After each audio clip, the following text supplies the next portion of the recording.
Bihar update पे आपका स्वागत है। और अब हम बात करने वाले हैं राहुल गांधी की। जी हाँ, SIR पे जब उनसे कुछ सवाल किए गए तो उन्होंने कहा चीटिंग चीटिंग चीटिंग। आइए जानते हैं पूरी खबर। जब राहुल गांधी से पूछा गया आप सर का विरोध क्यों कर रहे हैं, तो जवाब मिला क्योंकि ये चीटिंग है, वो भी बिना किसी ठोस तथ्य या सबूत के। क्या ये एक जिम्मेदार नेता का बयान है या फिर एक रणनीति जिससे जनहित की किसी भी पहल को बदनाम किया जा सके? सिर्फ 52 लाख की बात नहीं है, सिर्फ बिहार की बात नहीं है। महाराष्ट्र में इन्होंने चीटिंग की। हमने सवाल पूछे इलेक्शन कमीशन से, वोटर लिस्ट दिखाइए, इन्होंने वोटर लिस्ट नहीं दिखाई। हमने कहा कि वीडियोग्राफी दिखा दीजिए, वीडियोग्राफी का कानून बदल दिया।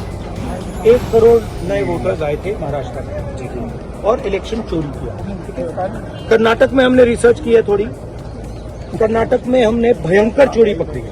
मैं ब्लैक एंड व्हाइट में आपको दिखाऊंगा, इलेक्शन कमीशन को दिखाऊंगा, ठीक है, ब्लैक एंड व्हाइट में कि कैसे चोरी की जाती है, कहाँ की जाती है। कर्नाटक में ब्लैक एंड व्हाइट में है हमारे हाथ में, ठीक है, ब्लैक एंड व्हाइट। ये लोकसभा है और यही काम इनको पता लग गया है, इनका जो गेम हम समझ गए हैं। ये लोकसभा चुनाव की बात है, ये लोकसभा चुनाव की बात है, लोकसभा चुनाव की बात है। हमने एक कंस्टिट्यूएंसी चुनी, वहां पे हमने डीप डाइव किया, क्योंकि प्रॉब्लम क्या है, ये वोटर लिस्ट देते हैं पेपर में, और पेपर की जब वोटर लिस्ट आती है उसको एनालाइज किया नहीं जा सकता। तो एक कंस्टिट्यूएंसी ने हमने पूरी की पूरी वोटर लिस्ट ली, उसको डिजिटल फॉर्मेट किया। 6 महीने लगे हमने, मगर हमने सारा का सारा मतलब इनका सिस्टम निकाल दिया। ये कैसे करते हैं, कौन वोट करता है, कहां से वोट होता है, कैसे नए वोटर बनते हैं, पूरा का पूरा हमें मालूम। नहीं, अब इनको समझ आ गई बात, ठीक है। और अब इन्होंने क्या किया है कि अब हम बिहार का पूरा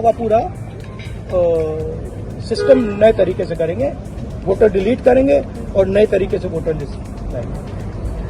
हिंदुस्तान में इलेक्शन चोरी किए जा रहे हैं, ये रियलिटी है। जी हाँ, तो ये थी पूरी खबर। अब आप बताएं राहुल गांधी के आरोपों में कितनी सच्चाई है और कितना झूठ। बने रहिए हमारे साथ बिहार अपडेट पे। नमस्कार।